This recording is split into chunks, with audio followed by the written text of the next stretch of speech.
child and grandchild of African refugees myself. And they worked hard to make sure that I never had to know how to run.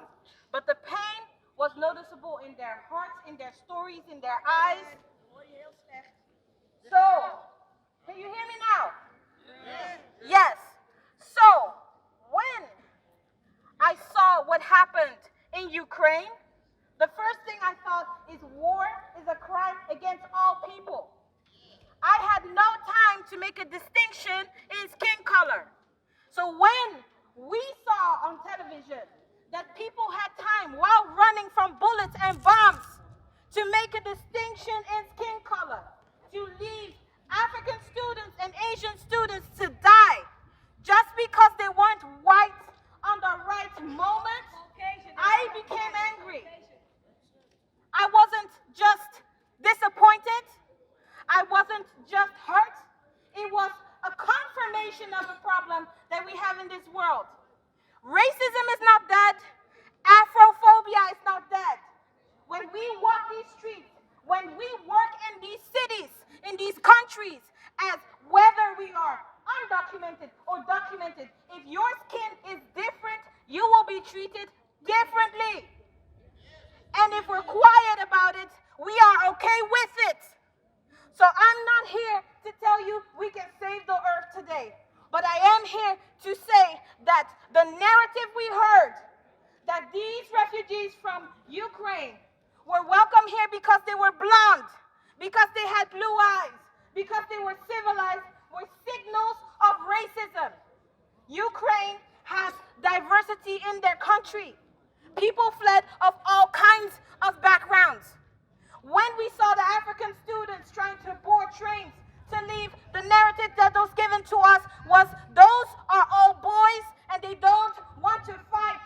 That's a signal of poverty and that's a signal of laziness. Those are signal words for Afrophobia. And we had to watch our own news channels and shake our heads and just get angry. Because expats and other people who worked there and were Western had the money and had the funds to take their people out on time. These kids were by foot. When they speak about these kids being locked up in Poland, in Romania, being lost in Germany, they talk like these are people of 40 years old with all the life experience to be able to save themselves. These are kids between 18 and 25. They left their countries for education. You cannot be lazy and finish your education at the university. You cannot be lazy and find your way in a new country by yourself. You need to be a warrior. So these kids were there for a peaceful reason, with the right visa and the right rights. Even though those without documentations running should get the same results, we forget that on the 4th of May in this country, in this building, we commemorated people being treated racist at trains in this city just a couple of decades ago. The only difference between then and now is skin tone. The only difference between then and now is that it was closer to home. There's been war in Europe for a long time. We've seen Germany occupied till 1990. We've seen issues with Northern Ireland, conflicts about their colonialism till 1998. We've seen conflict in Eastern Europe until 2019. Saying in the news that war is something of third world countries is a racist signal. War is a human occurrence, and when people flee it, it's a human problem, so we need to go about it in a human rights matter, no matter what the skin color.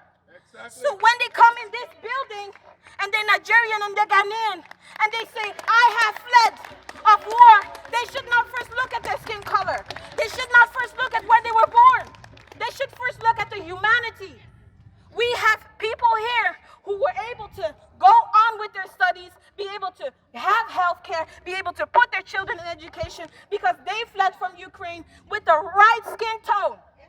And I am going to reiterate, it is all humanity. I am happy that the ones who made it out of Ukraine and got the help the right way, got the help the right way. But that proves that everyone can get that help. Not just the ones who match the right skin tone. So this is the last thing that I want to say. Because war is a human occurrence, because we've seen how people were mistreated, I hope that God willing, those same people who believe in a racial hierarchy never see this war in Ukraine come here, and then they have to be blonde and blue eyes and knock on Africa's door and say, can I please come in? Please don't look at my skin tone. Please don't look at my hair color. Please don't look at my blue eyes. Please give education to my children. I hope they never get this treatment, because I know that if we get angry enough, they will have a day of reckoning. So I hope they change their minds right now. Thank you. Woo!